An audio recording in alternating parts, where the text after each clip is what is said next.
Hi was how are you உங்கள் Ruban sir. இன்றைக்கி நம்ம என்ன பார்க்க போகிறோன்னா நியூ இயர் ஸ்பெஷல் முஸ்லீம் ஸ்டைல் ஒயிட் பிரியாணி ஈஸியாக எப்படி செய்கிறதுன்னு பார்க்கலாம். குழந்தைங்களாம் ரொம்ப விரும்பி சாப்பிடுவாங்க. ஈஸியாக வெறும் ஒரு அரை மணி நேரத்தில் எப்படி ஒயிட் பிரியாணி செய்யலான்னு பார்க்கலாம். அதுக்கு முன்னால் என்னோடய சேனல் சப்ஸ்கிரைப் பண்ணலான்னா சப்ஸ்கிரைப் பண்ணிக்கங்க. பக்கத்தில் இருக்கிற பெல் பட்டனை கிளிக் பண்ணி வச்சுக்கோங்க. அப்போ தான் நான் போடுற வீடியோ எல்லாம் உங்களுக்கு உடனே வந்து சேரும்.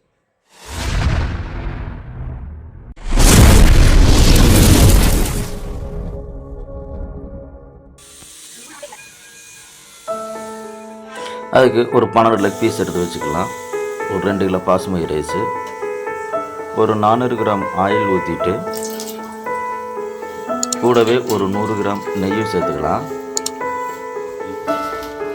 இப்போ அது கூட பிரியாணி இலை, பட்டை, கிராம்பு, ஏலக்காய், ரோஸ் அதில் எல்லாம் போட்டு நல்லா ஃப்ரை பண்ணிடலாம். இந்த ஃப்ரை ஆனதுக்கப்புறம் ஒரு 10 பச்சை மிளகாய் சேர்த்துக்கலாம். மிளகாய் நல்லா ஃப்ரை ஆகிடுச்சு. இப்போ ஒரு 400 கிராம் பெரிய வெங்காயம் சேர்த்துக்கலாம். அது நல்லா வதக்கிக்கலாம்.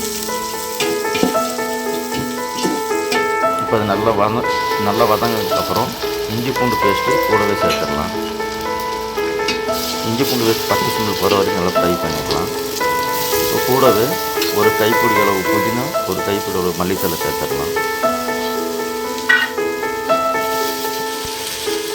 அது கூடவே ஒரு கப் தயிர் சேர்த்துடலாம். அதுவும் நல்லா வதக்கிக்கலாம். இப்போ வீட்டில் அரைச்சி வச்சுருக்க பட்டை, கிராம்பு, ஏலக்காய் தூள் ஒரு டீஸ்பூன் போட்டுக்கலாம். அதுவும் நல்லா வதக்கிக்கலாம். இப்போ தேவையான அளவு கல்லுப்பு சேர்த்துக்கலாம். ஒரு கிலோவுக்கு 1.5 லிட்டர் தண்ணி ஊற்றிக்கலாம். 2 கிலோவுக்கு 3 லிட்டர் தண்ணி ஊற்றிடலாம்.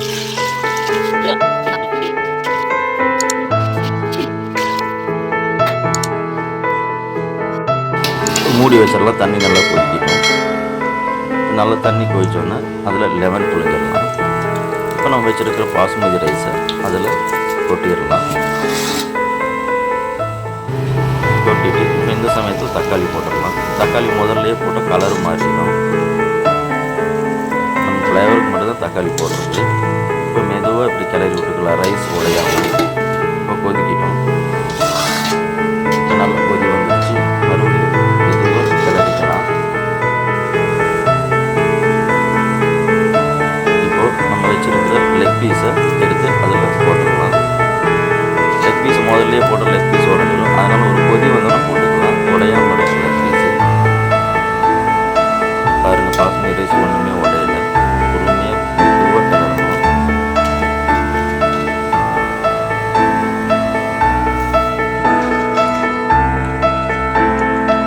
ஓரளவுக்கு தண்ணி சுண்டிருச்சு. இன்னும் கொஞ்சம் தண்ணி சுண்டின பிறகு நம்ம தம் போட்டுக்கலாம். எல்லாம் சுண்டிருச்சு. தம் போடுற கண்டிஷன் வந்துருச்சு. மேலே கொஞ்சம் புதினா தூவி தம் போட்டுருக்கலாம். இப்போ அடுப்பில் ஒரு தோசைக்கல்லை வச்சுட்டு நல்லா ஹீட் ஆனவுடனே பிரியாணி தூக்கி மேலே வச்சுட்டு மேலே ஒரு வெயிட் போட்டுடலாம். இப்போது ஒயிட் பிரியாணி ரெடி. பாருங்கள், சூப்பராக இருக்குது. ஒரு ரைஸ் கூடி உடையில.